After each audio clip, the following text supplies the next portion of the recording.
Hi, Facebook. Welcome, welcome, welcome. We're getting ready to get started. It's Cherelle and Derrick, and we're here with the More Than I Do virtual live podcast. So we thank you so much for tuning in to us today because it's Thursday, which is the More Than I Do 7 p.m. virtual live podcast, right? Yes, it is. And it is Thursday. So first, I want to say thank you to Jimmy Davies and Kim Davies. The last 3 weeks that we've been doing this, our podcast is being broadcast through and on the platform of Every.Black. Check that out. That's the website name as well as the Facebook name, Every.Black. So I want to make sure that you guys go check it out.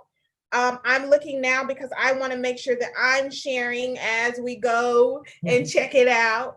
Also, like the page when you visit. Like the page when you visit.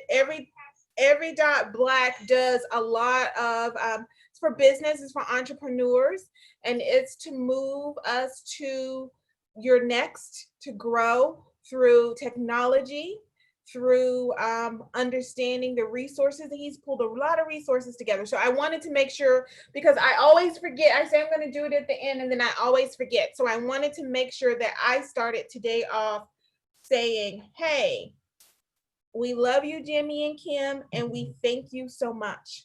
Yes, thank you so much. We greatly appreciate the platform to share a little bit of us with the world. Absolutely. Absolutely. So, okay, let's just get right into it. So today we're talking about, what are we talking about?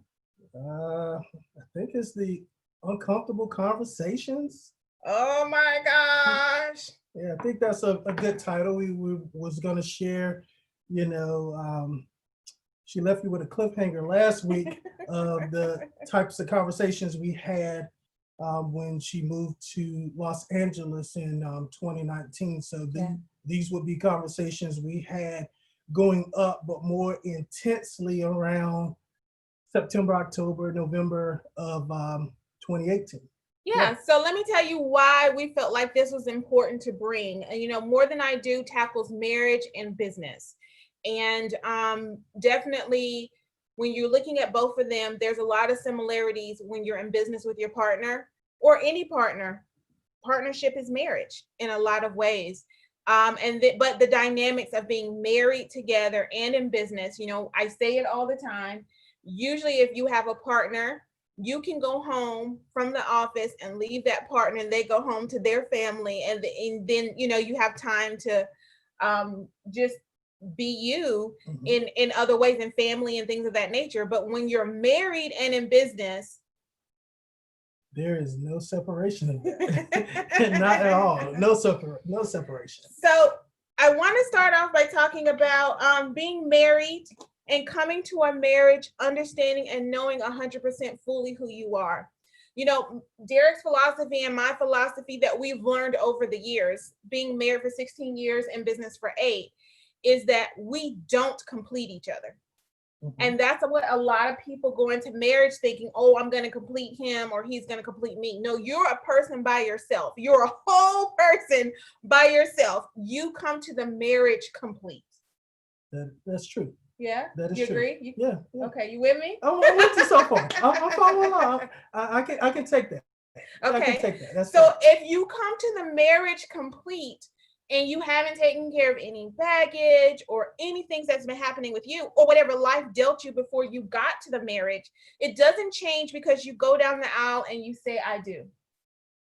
No. You don't become a totally different person. No, you're still that same person. All you did was committed yourself to someone else. That's it. That's all you've done. You're still your individual person. You just committed yourself to another person and started to the point where you will build something with another person. Okay. So now if that's true, then a lot of times what we don't do before we get married is we don't figure out who we are, what we need, because marriage is about compromise, right? It's not about I get all my wants and needs or he gets all his wants and needs. It's about sometimes we have wants and needs, but there's also a level of compromise that has to happen inside of marriage or a partnership when we're talking about business. And when you do that and you are not quite sure or 100% sure of who you are and where you're going, and you bring that to the marriage, at some point, it's going to come up. Yep. And that's why we don't really believe in the philosophy, happy wife, happy life, is because I have things that I need. Mm-hmm. Mm-hmm. And I can't just focus on Cherelle's needs. And that's even in a partnership, in a business. Yeah. You can't go in expecting to give, well, as long as my partner is happy, I can just put my head down and plow through it. Because if you're not completely happy, then you're just setting yourself up for a disaster. Yeah, 100%, 100%. Yep. So with that being said, I know everybody's like, get to the part, get to the part. Get to the juicy stuff. Get to the juicy stuff. With that being said, then we have to look back at our life and our marriage. And in this podcast, we said we would be truly honest and we'd be truly transparent, because we hope that it saves marriages and businesses at the same time. So for me, I left raising 2 kids that weren't mine.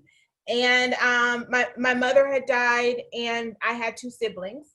So I was raising 2 kids, and I was taking care of elderly grandparents when me and Derrick started dating. Now we met in college, but we didn't date. We ran in the same circles in college. Mm-hmm. We liked each other in college, but neither one of us would admit how much. And we didn't date in college, right? We just were friends, kind of hung out. You're sugarcoating it.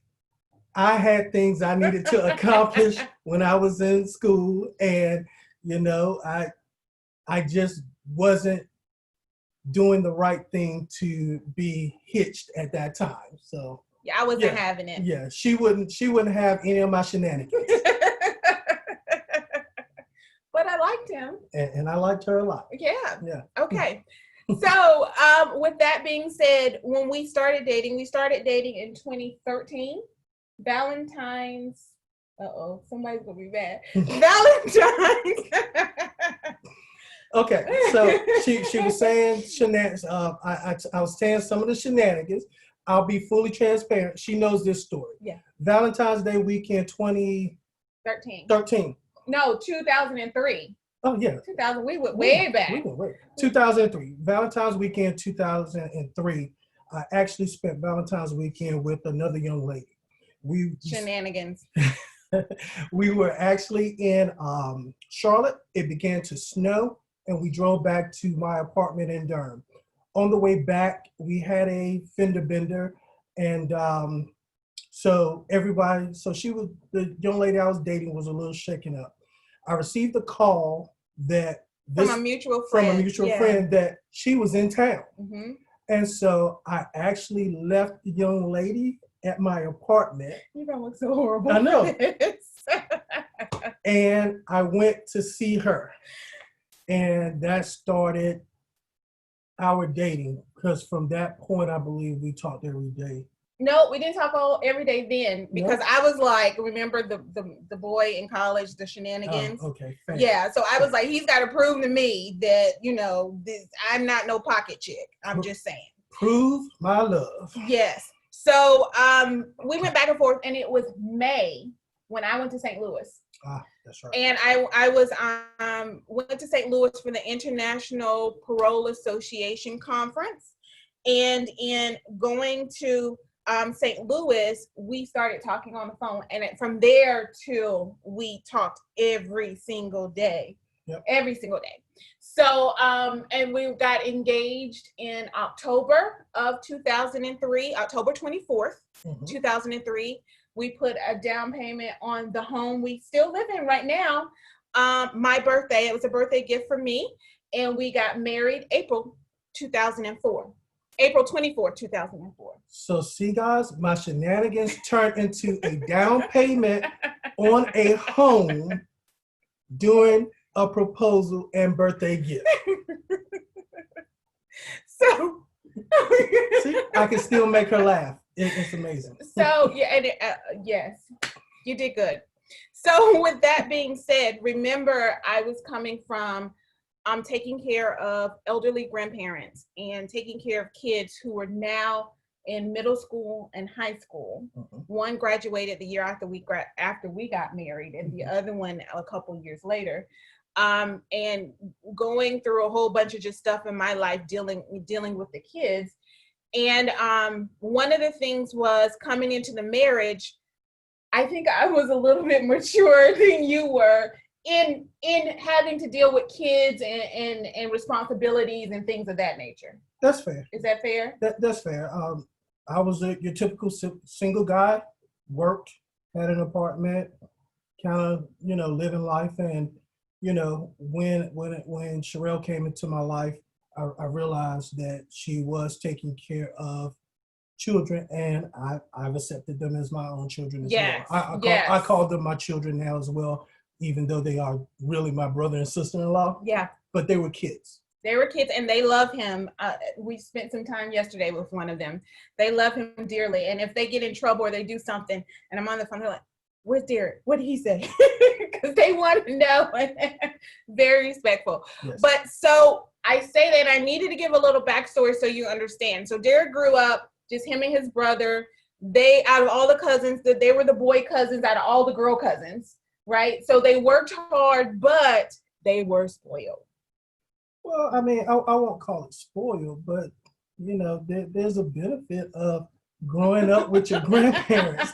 I mean, I had my father's mother next door, and less than a mile down the street, or right about a mile down the street, I had my mother's father and mother. So, yeah, they loved us. I mean, we helped out, we did things that, the boys are the apple of their eyes. Spoiled. Loved. That's my word. So nonetheless, so we got married, and of course, in any new marriage, in any time that you're bringing two people together from two totally different backgrounds, there's things to work out. Because we didn't live together, I moved Easter to your apartment, and we got married shortly after that. So, but I moved because I had a job opportunity, and so I went to kind of start the job opportunity, and we got married shortly after that. So we weren't in the same cities or states. We didn't live together for a long time before we got married, and it was more of a logistic thing than anything. And we got to a point, probably I was 26, you were 29 when we got married. I was 26. Yeah, I was on the way to being 30. Right. And so when I turned 30, which is about 4 years later, about 30, when we were sitting at across the table eating, and he said, "Something's going on with you. What's happening?" And I was like, "I don't know who I am. I need to find myself." And his response was, "You're right there. You're right here. What are you talking about? You're right here." And so that took me on a journey and a quest, because my life had been built in of taking care of everyone else and putting myself on the back burner. Fast forward with just what I thought then was aggravations in our marriage, of Derrick not doing certain things or not being a certain way or not. And I'm not taking his bag from him. I mean, we all carry a bag, right? None of us are perfect. And I want to be very clear that nobody is perfect, no human being. And so there's things that are going to get on each other's nerves, or things that are going to happen that you don't quite agree with, or things like that. But it got to a point where I didn't know who I was, because I was still searching for a few things. And I went probably now 4 to 5 years ago, I went to LA for a conference. And as soon as I touched down and landed in California, I felt home. I instantly was like, "Oh my gosh, this is where I need to be. This is where I need to live." And I came back home, and that was one of the first things he said, "How is the conference? How's everything?" One of the first things I said to you was, "Oh my gosh, I need to live in California." I just feel, and every time I went back from that point and landed at LAX, as crazy as LAX is, I just felt like I was landing at home. and I felt a peace, and I felt a calmness. And something was alive in me when I landed there. And so talking to Derrick, his answer was, I'm good. I mean, look, I'm North Carolina, born and raised. At the time, I still had two grandmothers and a grandfather, right? A grandfather still living less than 2 hours away. My parents was around 2 hours away as well. And so for me, North Carolina is home. And I really, at the time, didn't even conceive living somewhere else outside of North Carolina. Now, being the person that I married, looking at her history, I should have known at that time I was already on borrowed time, because growing up, she was military. And so I don't think she's ever lived anywhere more than 5 to 7 years. Even when she was back home taking care of her brother and sister, she only was doing that for what, 5, 6 years? Not even that long. Not even that long. Not even that long. And so knowing who she was, and military brat, used to moving around, I should have picked up then that I was on borrowed time. Well, to be honest, when we first got married, I told you I didn't plan to spend my whole life in North Carolina. Yep, and I was determined that we were. And so thus uncomfortable conversation. Yes. And so, and mind you, I was going out to California for business. So for conferences and to learn different things and to grow our business. So it wasn't that I was just going out to California just to hang out and play around. And I really, the only parts that I knew about California was the airport, the hotel, and the conference room, because we didn't have a whole lot of time in between all of that. But that was enough for me to say, oh my gosh, there's something about this place. So fast forward in 2018, actually 2017, because I was supposed to move in 2018 and it got postponed. I got an opportunity and an offer to work with a client kind of / colleague, I would say, inside their business, but it would give me some place to learn, things, skills and tools and things that I didn't know. But more importantly, it gave me the opportunity to move to California. Derrick had went in 2017, summer 2017. He went to one of the conferences with me, and that one was in San Diego. And he loved it. He loved San Diego. And we got back home, and he said to me the summer of 2017, he said, "You've got to move to California. That's where you need to be." That was the first time I was in the conference with her, and I just saw a light come back in her. Looking back, when she sitting across from the table and she told me that she didn't know who she was, when I saw the light in her when we were in California, it was, that's who you are. That's who you are. So yeah. And so we start, and I think for him that meant that he had like 2, 3, 4, 5 years maybe, and we'd make a plan for me to get to California, and maybe he would get easy and used to it and possibly come to California. And I got the offer into 2017, kind of into 2017, beginning of 2018, and I said yes. I said yes because for me, I felt something that was stronger than just about me. I knew the journey that I was on was for me first. It's something that I needed first. It's something that we needed, that we hadn't experienced. And because work and marriage had started getting a little tense. Because one, remember, I'm still trying to find myself, which means that any little thing that he was doing was irritating me. I was like done with it. and same here. We were new in the business. It was only 3 or 4 years old, 5 years old at that time. And I was used to a certain way in corporate America. Mm-hmm. Mm-hmm. And so I thought I could bring that same kind of attitude to this business, but no, it takes a different attitude to run your own business versus the business in corporate America. Corporate America, I had people who would file for me. I had people that would help me with my schedules and things like that.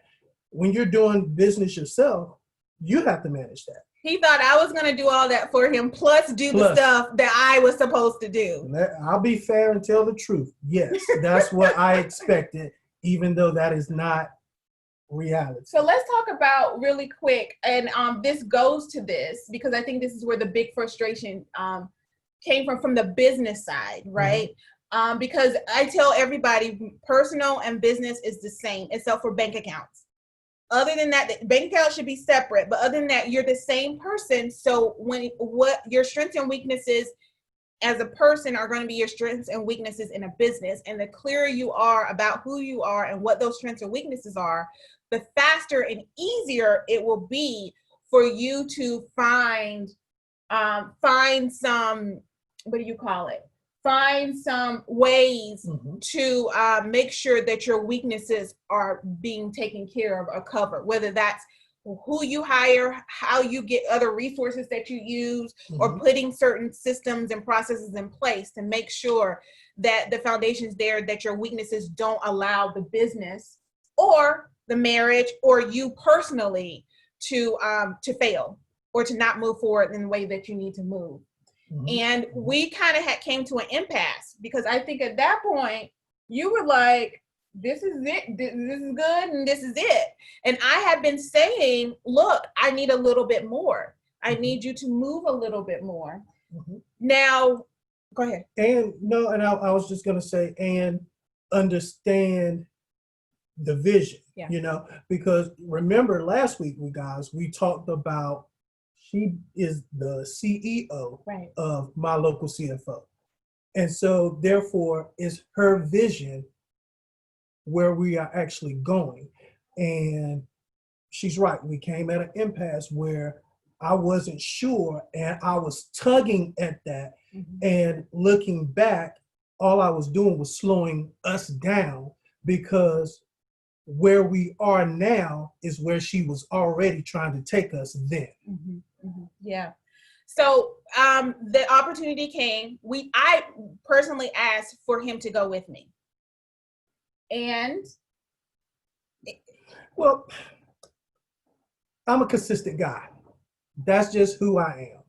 And my thoughts was, why pick up, sell the house, and move on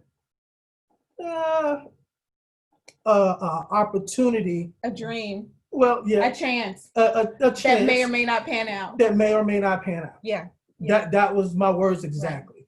Right. So I wanted to make sure we had something stable just in case, and then if it picked up or something changed, then we can make another decision at another time. Now, this is what I love about him, because I am let's do it. Let's go. Let's figure it out on the fly type girl. And he's the yin to my yang, because he's like, no, wait a minute. You know, we need a better plan, or we need to be a little bit more stable, or, you know, we need to make sure. And that's his job, right? That's his job as head of the household. That's his job of protecting his family and having his family together. And although it hurt, we have made each other a pact from the beginning of our marriage. And that was, we would not make each other do anything that they didn't want to do. Because I don't want anybody to make me do anything that I don't want to do. And he don't want to do anything he don't want to do. So now that's, you know, you get voluntold every once in a while. Those are for good things. They end up turning out. But, you know, the true, no, absolutely not. And so we had to have hard conversation on, well, but I need to do this for me. Not I need to do this for us. I need to do this for me. I've never been selfish in my life, in just growing up and all the things that have happened. And I found myself on the inside dying out a little bit of who I was. And I needed to capture that.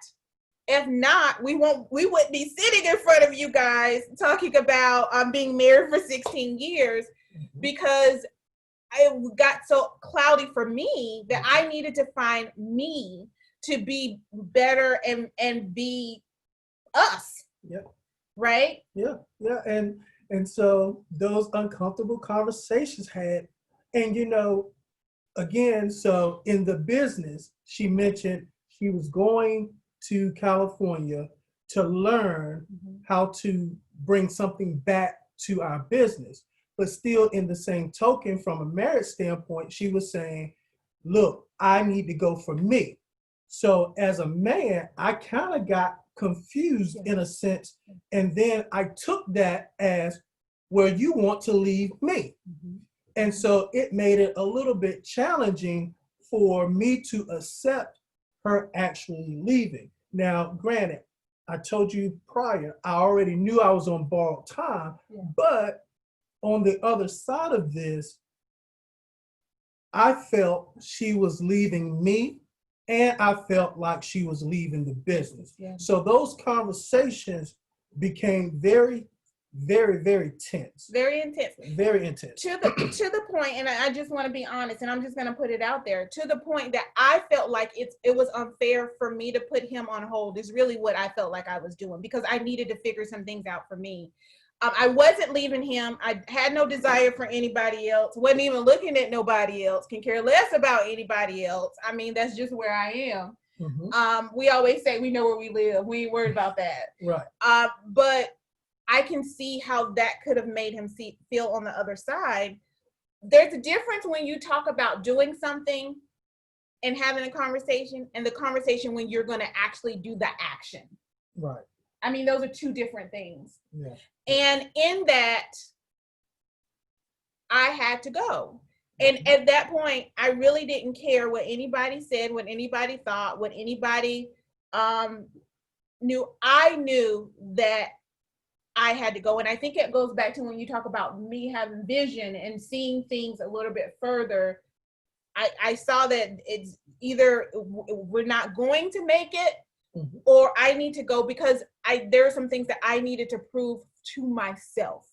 Had nothing to do with him. And then for him, that was hard to what do you mean it has nothing to do with me? You leaving. It definitely has something to do with me. Yeah. But the good man that he is, in all of this, he said, as much as I don't want you to go, as much as I don't agree, and we've talked about this before, I'm going to agree to disagree. And I think you got to a revelation of, we're having all these conversations, intense conversations about what's happening, what's going on. Are we going to get a divorce? Are we going to stay together? All of these things. Yep. But we don't even know, because it's not even happened. Your mind is a powerful tool.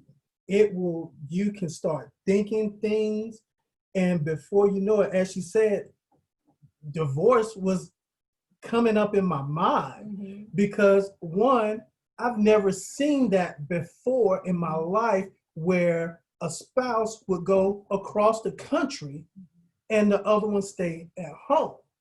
That's something that I had not seen growing up. But I had to, one, remember that my marriage is what we make it. Right. Right.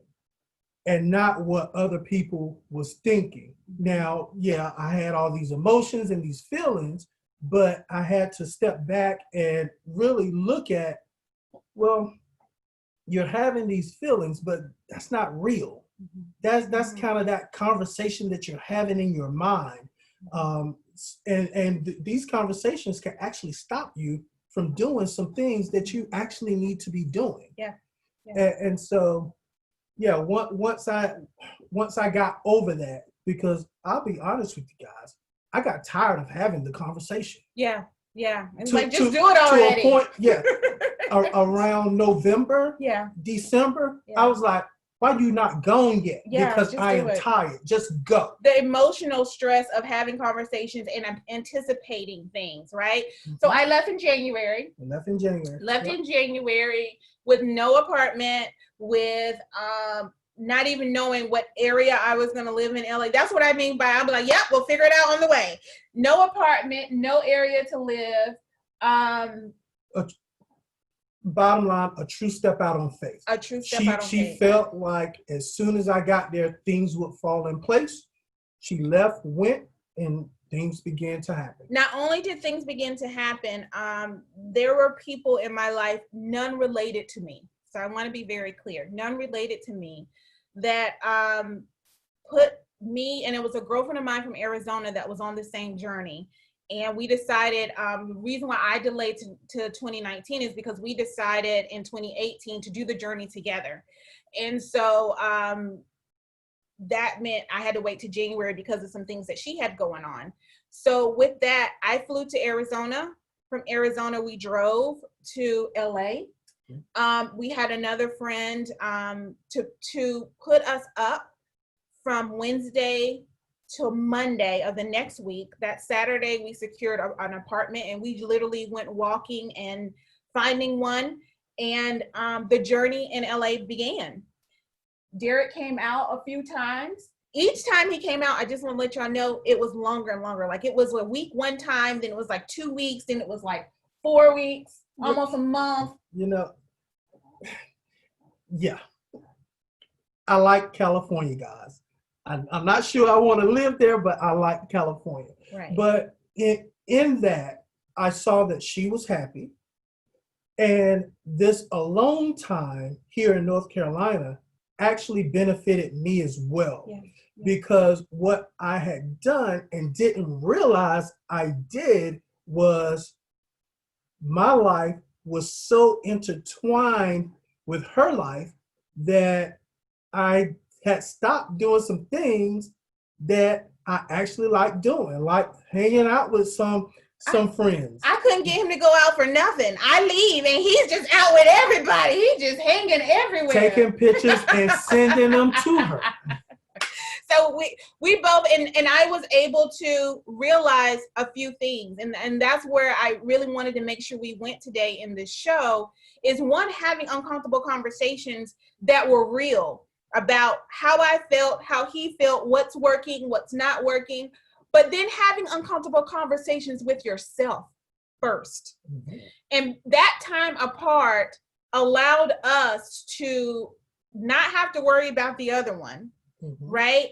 Take on some things that we've never done before. I don't grocery shop. For the last half of our marriage, Derrick has done the grocery shopping and he does all the cooking. I did it the first half. Then he found out he had a passion. So here I am trying to figure out how to grocery shop and how to cook for myself again, and a lot of those things, which I started taking for granted because he just always did it. So it made me it made me see where he was integrated into my life and where I was taking him for granted. It also made me see things that I was missing, pieces for me to be complete. That the unhappiness that I was having was not because of him. In the beginning, it sounded like everything was all him. It wasn't because of him. It was because I hadn't stopped to really realize what was going on inside of myself and deal with those things that were going on inside myself. I had evolved. Life had changed a lot for me. Things were happening. I didn't know, but there was a time that I could say, I know exactly who I am. And I couldn't, because little pieces of me I had just been giving to everybody else and putting me on the back burner. So it gave me a time to just explore me, which means that now, coming to 2019, I got sick the summer of 2019, right? And came home for a little while and then went back to LA. This January, we closed out our apartment. As I told you, I had a roommate, and we just said 1 year we were going to do that. So we closed out that apartment, and coronavirus happened. The whole intent was to get a new apartment, but it was supposed to be our apartment because Mr. James, I wore him down, y'all. Mr. James realized how much he really does like California. Now, like he said, not to live permanently, that's his only address. I think he'll always have an address in North Carolina, always be able to come back to North Carolina. But he realized, I love it here. I like that the ocean's right here, 15 minutes away from us. I like that the mountains are an hour away from us. I like that the food scene is just amazing, you know. It's really about the food scene and the weather, guys. I can get to North Carolina beaches in 2 hours. 15 minutes is better, but 2 hours. But LA traffic is ridiculous. But the reality of it is, one, I'm glad we did not just pick up everything and move, because we would have came back to North Carolina with nowhere to settle. Right. So in that sense, I was right. You were right. You were right. Y'all can write that one down. You were right, babe. but the reality is, I know she still has California on her heart, and I actually like it out there. So the goal is to continue to build a business enough that can support where we work, and that's one of the reasons her vision of going to a virtual business those years back makes sense now. Yeah. And with me leaving, we went virtual, process and systems were kind of in place. The business kind of ran. Mm-hmm. And I would get up mornings and talk to him, or late nights, and he would get up, stay late nights, because they were not late nights for me. It was late nights for him, early mornings for me, and we would kind of work things out. But pretty much I was not. I handled kind of background things, small things here or there, but we had built the business in a way that it kind of worked for itself, and it supported both sides. It supported both sides, and actually it helped me refine my voice. Remember back when we first talked about the vision of my local CFO actually came from me, but we found out her skill set made it better for her to be CEO and cash the vision. And part of me kind of, I wouldn't say died, but it caused me to shrink back. And when she left, it put all the onus back on me. And I actually refound my voice within the business during this time as well. Yeah. So just some things that happened, and these are in the last couple of years, right? We're back here. We're in North Carolina with coronavirus. Thank you. I appreciate that, because my goal was to go to South Korea for 3 months. He didn't want to go. Again, he didn't want to go. But I have family there, and I was going to go hang out, check out the business scene there. They have very advanced technology, and I wanted to do that and take advantage of that while I had people there that knew Korea, right? South Korea. And then he was going to go back with me because our niece was graduating high school later on this year. None of that was able to happen. That's one of the reasons why we didn't get the apartment, was because we're just going to use that money for South Korea. And then neither one of us needs to say we have an apartment somewhere just to say we have it. Right. I'm not paying money just to say I'm paying money. But the goal is that whenever Miss Corona decides to do whatever she's going to do, is for me to move back to LA, or maybe. I've already told him, he's just getting comfortable with LA, and I'm telling him now where I want to live in Europe, and I want to live in the Caribbean. So please pray for me. But I want to make sure we're growing the business in those places too. So, I mean, it gives us reason to travel. He loves to travel. Gives us reason to travel and to move around. So that's what we had for you today. Home now is North Carolina, and then ... Right? That's right. Wherever her heart takes her, because again, military brats, they are used to moving. I mean, my parents still stay in the same house that they moved in when I was 2-3 years old when they got married. I mean, they're still in that house. And this one here has lived, I don't know how many residents. I kind of lose track. In the U.S., out the U.S. Yeah, all over. And so I think this is going to be a pattern, you know. but there You will think? well, I know it's going to be a pain, but there's always going to be a base somewhere. Yeah. And right now, base is home. Did we get all these other questions? We did. Yes. We're always thinking of our next move. We're always thinking, as military brats, we're always thinking of our next move, but it's also to explore. So let me just say, it's not just to willy-nilly just move around, but it's strategic. For me, it's strategic, right? It's picking up this knowledge here or building something over here. And at the end of the day, it's not just for me, it's for us and the goals that we've kind of talked about.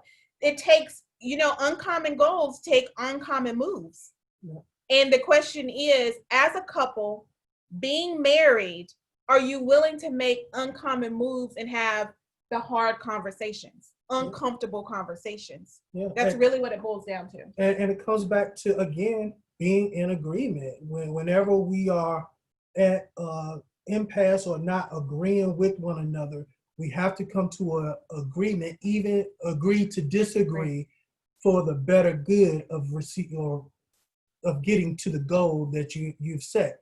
Right. And I clearly see a goal that we've set in our lives. And it's kind of remarkable when you're willing to step out and do some things that are unconventional, especially with your family. You start seeing them aspire to do some things different. I had a lot of my men cousins actually call her and call me more during the time that she was gone, because they were like, I'm so happy that you did that. Go after your dreams. You've shown me that it's never too late for me to do some things within my life. I tell everybody a little joke about Christmas. Do you know the game Categories? Categories is when you get a card that has about 12 different things. Yeah. You roll a dice, say the letter is C, and then you have to answer all the things using the letter C, right? Play it with your family and watch how much you guys actually think alike. Watch how I actually think alike. And so I had to change up how I play that game, because I play games to win, guys. I made children cry in Monopoly because I really play to win. That's not something to brag about. Well, I'm just giving them a how I play games. But I had to. The first answer that came to my mind, I could not choose that answer because I knew that's how my family thought. Right. Yeah. And so being able to, and that's why I love to travel, because I'm learning new cultures. I'm learning new things. I found out about biases that I had the first time I flew back from LA, and I had to land in Chicago, and I was a minority on the plane. Not the minority because I was Black, right? I'm used to that. Minority because I was the only American on this plane, and everybody else was from China. They were going as a delegation that was going to Chicago for a conference. They all knew each other. There was one white guy that was a pilot that was sitting with us that was kind of catching a hop over to Chicago. His wife was Chinese, so she had stuff in common with them. I'm the only one on the plane. And I had to check myself because I really didn't. I've lived abroad, but I've always lived with Americans abroad because it's military, right? Even though I've dealt in the economy and dealt with wherever country I was in, I never have been in the place where I was the only. Right. Outside of what we dealt with in the U.S. of being the only Black in the room or something like that, but the only American, that was a whole nother bias that I didn't know I had.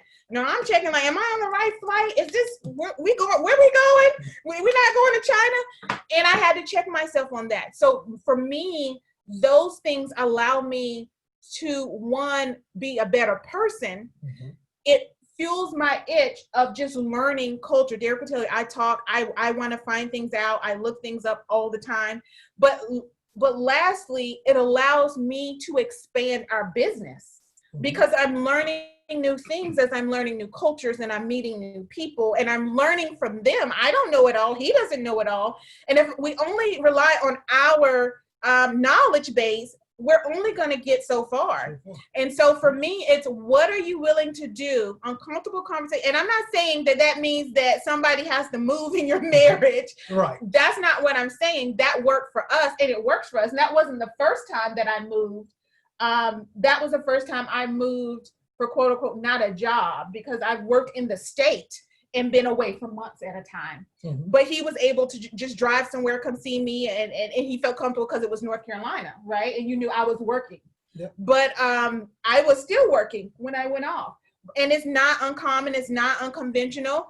Actors do it, celebrities do it all the time, military people do it all the time, but it's unconventional if you make it unconventional. Like he said, you have to realize that your marriage, number one, is what you two make it, but also your business, number two, is what you two make it.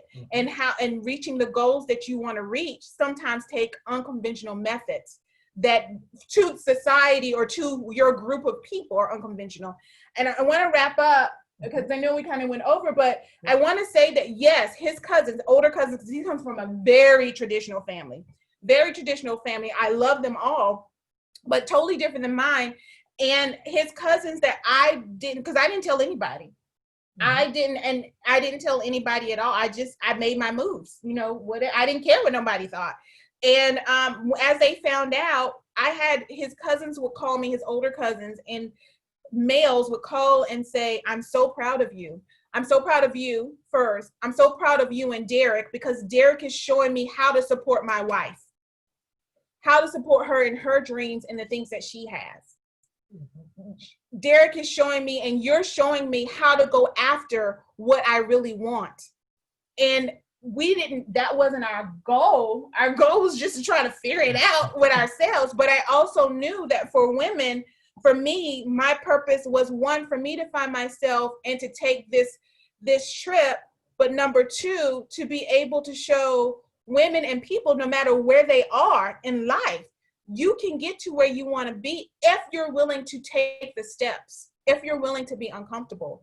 And so we always, if we're at an impasse, the person who has the strongest feeling, the person who brought whatever to the other person, we agree to disagree sometimes. It's not always I agree. It may be, but I love you enough that if you're saying that you have to do this, then I know that I disagree, but know that I love you enough that I'm going to back you up regardless. And that's exactly what Derrick did in this sense. It wasn't easy for either one of us. I'm starting over in my 40s, like apartment with being happy with when I got a cup and when I got a fork and when I got a spoon and when I got a chair. And he brought me a chair for Valentine's Day because I slept on an air mattress for 3 months. You know, it wasn't, I don't want to paint a glamorous picture, but it was me moving in the purpose and what needed to happen to get to this side. This side is the more than I do side. Right. This side is us being able to tell the story. And I don't think we would have lasted in coronavirus if it had happened pre-LA. Oh. It would have been a whole nother story and probably on the news. Pre-LA, this house would have been sectioned off with common areas. Oh, I just would have left. Where would you go? I don't know. You know, I asked Daddy, he got a house. His daddy does rental property. I don't know. I would have probably found one of rental properties. I don't know. They're on my side. I know. I don't care. Right. But not only that, but we have enjoyed each other so much. One, because I understand all of who I am. He understands now all of who he is. We stand in our strengths, not to fight against each other, but stand in our strengths to be better for each other and with each other. And now we can laugh at so many things. Yeah. But I found a lot of things that I was saying, these are your fault, or you're not doing this and you're not doing that, had to do inwardly with me. Didn't have to do with him. Now there's some things that still is like, okay, you know, like he likes to wear his Crocs outside. That's a whole nother story, a whole nother show. But nonetheless, I love you, babe. You didn't even have to look down and let them know that I got Crocs on right now. You just told them. No, your look did that. So I hope you have enjoyed the show. Guiding principles is that we never, when we don't agree, we're going to honor the person out of love. And love, I think that there's a glue that holds us together, and that's God. God is that glue that has held us together from day one. Yep. And love is love and real communication, meaning we're gonna talk about it. It may be not the right time if we're at a heightened emotion, right? So we may say, I see you're a little, you're a little emotional right now, but let's talk about it. But really loving each other enough to come back and have that uncomfortable conversation and get to whatever the agreement is going to be. Yeah, and for me, when I say I love her, I love and support her. Absolutely. And so even if I don't agree, still support. Yeah. Still support. He doesn't agree with half my outfits, not because I'm showing everything, just because he just thinks I put weird things together. He doesn't agree with half the stuff I cook, not because I cook bad, just because I put stuff together. So, I mean, it's not just in this area. It's just in life in general and in business. He doesn't agree because he may not see certain things that I'm seeing when we talk about the goal that we're trying to go after. And he usually sees it when we're getting closer to that goal, but trusting me enough to say, all right, I don't see it, but carry on, as opposed to saying, nope, I don't see it, it's not going to work, and nope, I don't think we should do it, and just on either side, you're tearing each other down. Not unless it's detrimental, right? We want to be there for detrimental. We want to be there and support detrimental things. Like, wait a minute, whoa, you're going off the bridge. Don't go off the bridge. But outside of that, just trusting the partner's knowledge, ability, and skills to be able to know. And I think once I got out there and he realized I ain't looking for nobody else, I don't care about nobody else. And I wasn't looking for anybody else. I didn't care about anybody else, but I got back to the core of who I was. Yes, we both did. We thank you so much for watching More Than I Do with us today, our virtual live podcast. I hope you've enjoyed. I hope you've taken some nuggets away that you can apply to your own marriage, to your own partnership, to your own business. Yep. And we look forward to seeing you every Thursday at 7 p.m. live. Now you have to register. And so make sure you register to be with us live. Not only that, we want to thank Jimmy again and Kim. We love you. Every.Black for being the platform that our podcast is listed after the live.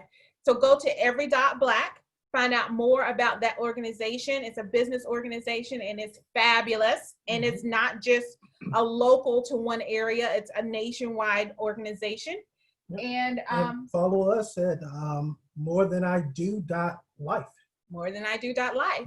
Until next Thursday, we'll see you. We'll see you soon. Thank you. Bye.